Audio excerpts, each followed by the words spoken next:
So it looks like, there is some tension between contestants, let's just say, and Ekin Su is getting backlash as well. Hey guys, it's Rob. Hopefully you guys are all doing well today. Back again, it is daily and consistent content, and subscribe to the channel. Let's get straight into this video. Subscribe, click that button. So there seems to be tension going on between Tanya and Zara, let's just say. Of course, Tanya went to a channel to relay about how there was a big fight between her and Zara. And Zara had done an interview today.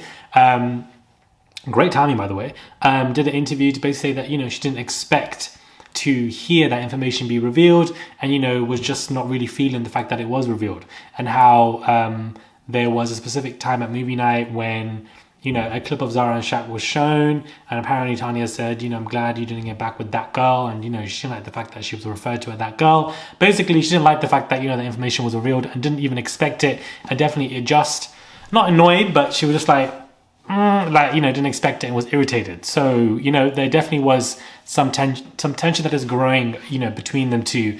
And, that was her response in relation to what Tanya was saying.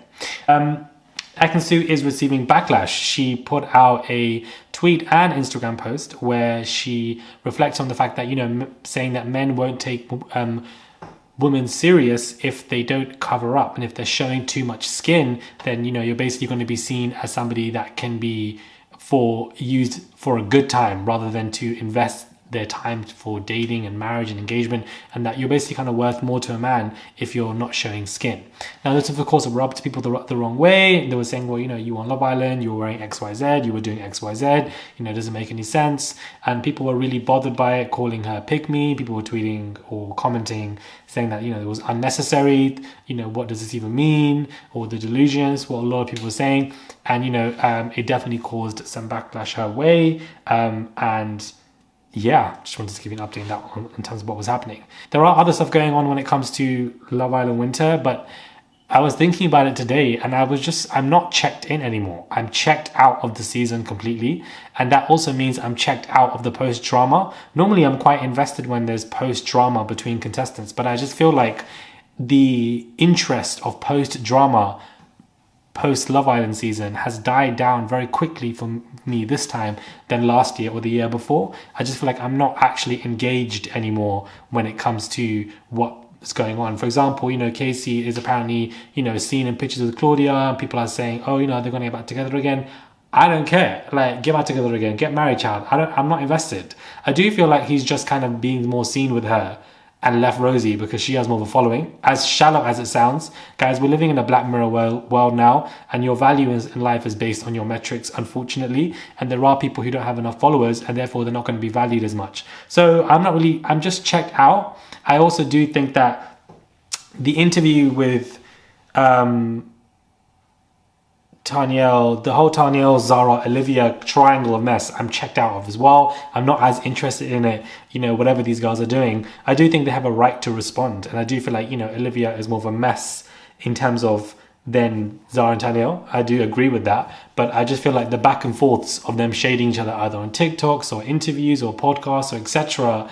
It's just, I'm checked out. I'm not invested.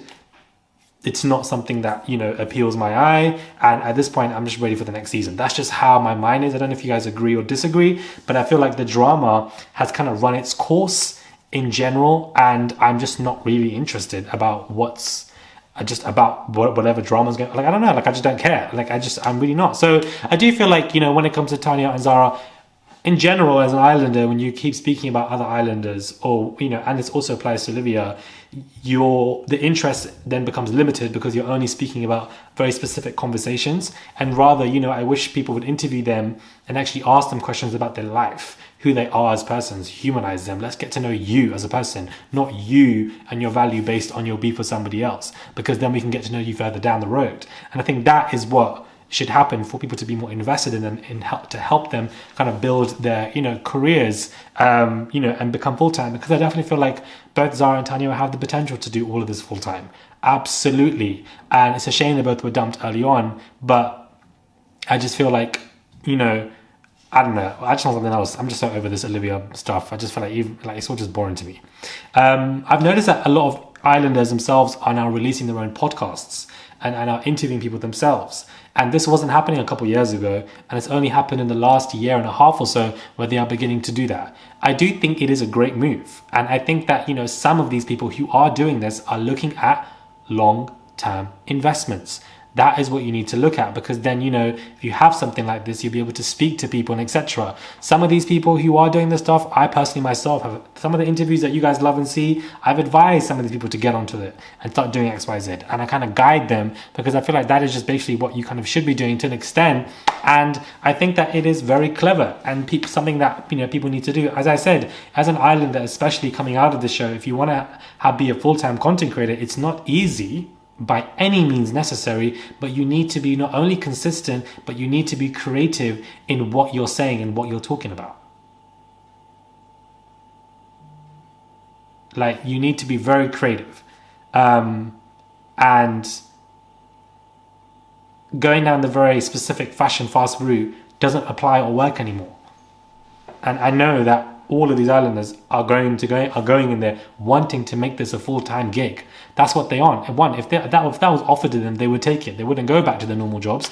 There's nothing wrong with going back to your normal job. There's nothing wrong with using it as an experience.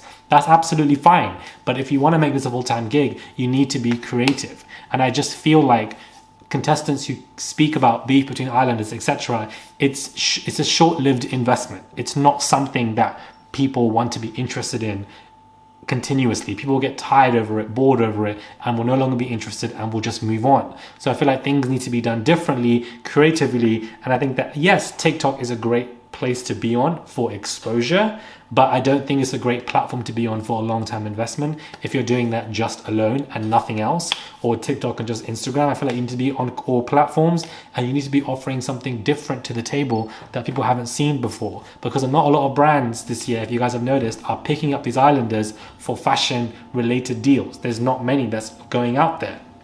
There's probably like 1 or 2 or 3 at best.